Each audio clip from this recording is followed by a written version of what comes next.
नमस्कार दोस्तों, जैसा कि आप सभी जानते हैं हमारे कुछ मीडिया चैनल्स में बात चलाई जा रही थी, न्यूज़ चलाई जा रही थी कि हमारा जो संथाल परगना है, इस संथाल परगना को केंद्र शासित प्रदेश बनाया जाएगा। मतलब झारखंड से अलग करके इसको एक केंद्र शासित प्रदेश के रूप में स्थापित किया जाएगा। क्या यह सच है या झूठ है, इसका तो पता नहीं, लेकिन एक बात तो पूरी तरह से आप समझ लीजिए कि संथाल परगना पूरा खनिज से भरा पड़ा हुआ है और इस पे बहुत सारे उद्योगपति, चाहे वो अडानी हो, अंबानी हो या अन्य उद्योगपति हो, इस क्षेत्र के ऊपर में नज़र गड़ाए हुए हैं। यहाँ के कोल माइंस हैं, बहुत सारे कोल परियोजना हैं, जिसको जो है किसी भी कंपनी को जो है वो कोल माइंस को कोयला निकालने के लिए उसको दे सकता है। यहाँ पे जैसे कि अडानी जैसे बिजली उत्पादन केंद्र है, जैसे यहाँ पे सीमेंट फैक्ट्री लगने वाली है, या बहुत सारे कंपनियाँ यहाँ पे जो नज़र गड़ाई हुई इस क्षेत्र में बहुत सारे ऐसे कंपनी है जो यहाँ पे आना चाह रही है और वो चाहना ही चाहती है कि हमारे जब यहाँ की कोई भी कंपनी स्थापित हो तो वो डायरेक्ट रूप से जो है राज्य सरकार का कोई इन्वॉल्वेशंस हो। इसके वजह से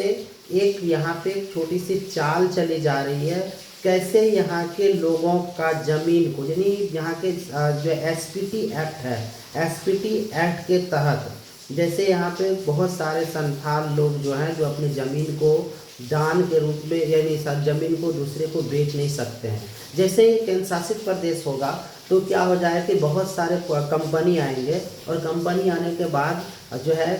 डायरेक्ट रूप में उस ज़मीन को जो है अपने अधीन में करने का कोशिश करेंगे और अधीन में करने का कोशिश करने के बाद नए नए कंपनियां यहाँ पर आने का कोशिश करेंगे, लगाएंगे यहाँ पर, और ये डायरेक्ट रूप से यहाँ पे जंगल, ज़मीन और जो है ये दूसरों का हथियाने का कोशिश किया जा रहा है, जो कि बहुत ही हम लोगों का आने वाले समय में हम लोग खुद इस जो है चीज़ से वंचित होने वाले हैं, जल, जंगल, ज़मीन से। अभी एक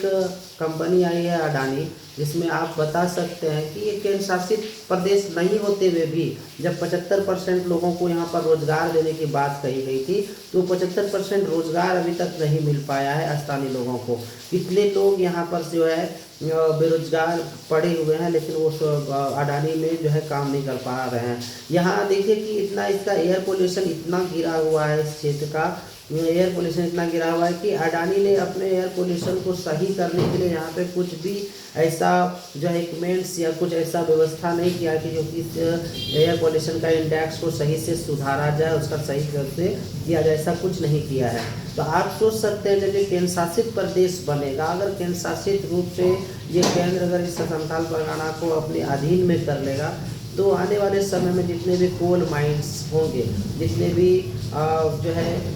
है माइंस होंगे, वहाँ पर जो है क्या करेंगे कि वो अपने रूप से अपने लोगों को ठेकेदारी देंगे और अपने रूप से वो अपने काम करेंगे। दूसरा बात यहाँ पे है कि माइनिंग का काम करने के लिए केंद्र सरकार यहाँ पे चाहती है, जैसे सुंदर पहाड़ी के जंगली एरिया हो या अन्य क्षेत्र हो जहाँ पे इसको माइंस करना है, जहाँ पे इसका स्टोन्स का माइंस करके बहुत सारे खनिज को निकालना है। इस वजह से इस क्षेत्र को क्या करना चाह रहे हैं कि वो अपने अधीन में लेना चाह रहे हैं। और अगर ये क्षेत्र अगर केंद्र के सत्ता के अधीन में चला गया तो आने वाला समय में यहाँ के लोगों को, यहाँ के आदिवासी लोगों को, यहाँ के जो 1932 से पहले यहाँ पे रह रहे हैं उन लोगों को बहुत ही खमियाना भुगतना पड़ेगा और हो ना सके ज़बरदस्ती आपके ज़मीन को हस्तांतरण करा लिया जाएगा। धन्यवाद।